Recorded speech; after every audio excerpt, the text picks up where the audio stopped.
What's going on, everybody? Welcome to Fantasy Sports Now. Today we're doing the injury report as of 5/11. Not a ton on this list, so we're going to make it short, and we're just going to jump right into the content like we always do on this channel. Starting out with the obvious, everybody knows this one. We're not going to spend much time here. Jacob deGrom goes out with the left side.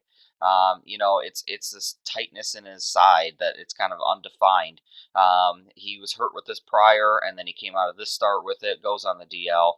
I expect them to probably leave him on the DL for as long as they can, try to get this fully cleared before they bring him back. They're playing well right now. Obviously, they need DeGrom. He's the best pitcher, if not top three pitcher in the league. And so for me, they'll probably mildly baby it, but they obviously need him. So we'll see what goes on there. A little bit better news here. Rendon is back to doing light baseball activity, as you can see here. He's got this bruised knee, which to me kind of sounds like, they're saying that, oh, he might not come back when he's first eligible. I think it'd be crazy for them not to push for him to come back when he's first eligible. I mean, yes, I get it hurts. I get that it's probably not comfortable. I get that it might inhibit him slightly. But we're talking about, probably a lot of swelling and a bruise, and, it probably doesn't feel great. But they need Rendon.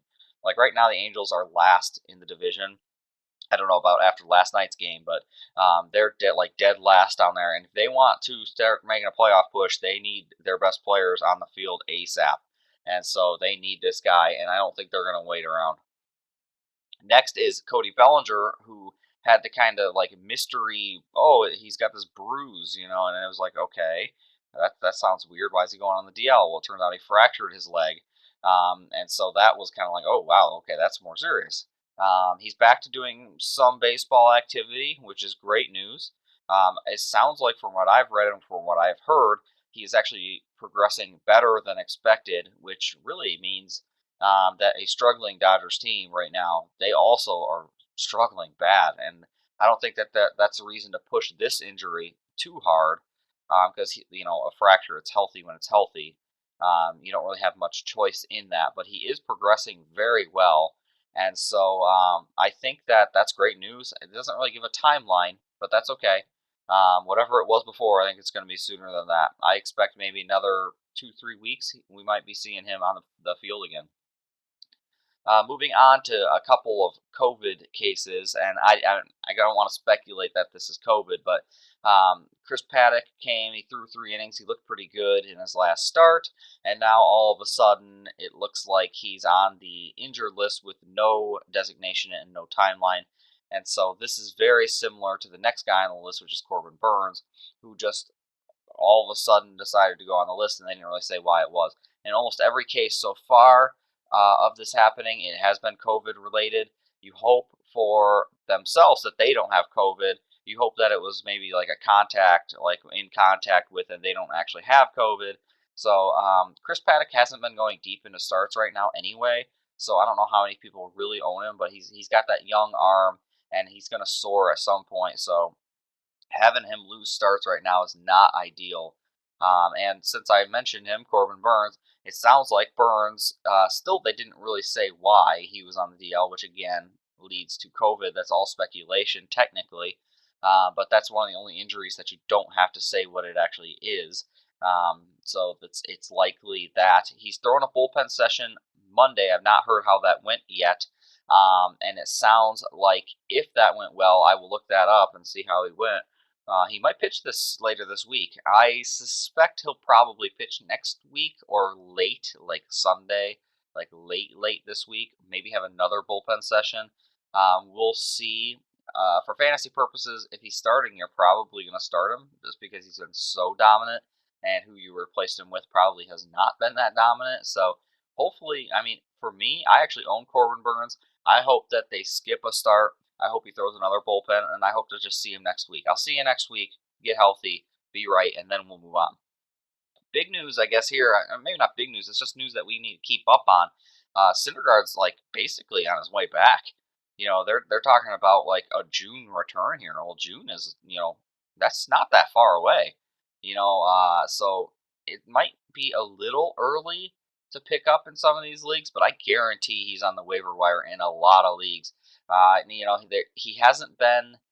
I don't want to say he hasn't been as dominant, but he can be and will be an absolute must start in basically all league formats once he comes back. So it might be maybe a little bit too early, but Syndergaard and Carrasco really are expected to come back relatively soon, and he's another guy that I think that has been ahead of the curve here a little bit with his recovery time. So maybe not yet. Maybe next week. Keep watching these because we might want to be picking up Noah here. A couple of lower names. Colin Moran went on the DL. He's got this groin. He made a nice play, and then he hurt his groin. He had to leave the game, so that's no fun. Groins are, it's a tough one. It hurts, but, usually you recover and it doesn't usually hinder you too much. So I don't expect too much of a downtime here.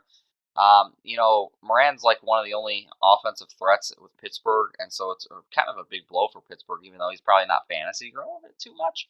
And similar to CJ Cron, he's probably not too fantasy relevant, but he's one of those guys that in Colorado is kind of like a big stick, really. Which is kind of, he played for Detroit last year, so I watched him. He was one of our better hitters. And Colorado, he kind of is one of their better hitters, too. And so it kind of takes some of the sting out of Colorado. So I keep stuff like this in mind when I have pitchers who I go, oh man, they're at Colorado. They're not the greatest pitcher in the world. Do I really want to do this start? Well, I remember then back that, oh, well, CJ Cron's hurt. And, or this one, Moran is hurt. So, there's some sting out of that offense, even more so. So, you know what? I am going to make that start. Another one to keep up on. Valdez had this broken finger, and it was like, oh, this guy's going to be out for the year, no doubt. And then all of a sudden it was like, well, maybe he's not. And I was like, well, maybe he's going to be okay. And it turns out he's doing really well. And they're thinking that they're going to activate him by the end of May, which is not that far away. It's a couple weeks away. And this guy was really good last year, like good enough to where he's probably owning 90% of leagues. So this is another one that you might want to keep your eye on, see how he does in deeper leagues. You might want to pick him up now. In more shallow leagues, just keep him in mind, see how his first couple starts go, because that's going to be potentially a game changer there. And that's the list, guys. We're back to DeGrom, and so we kept it nice and short for you guys, and we'll see you next time.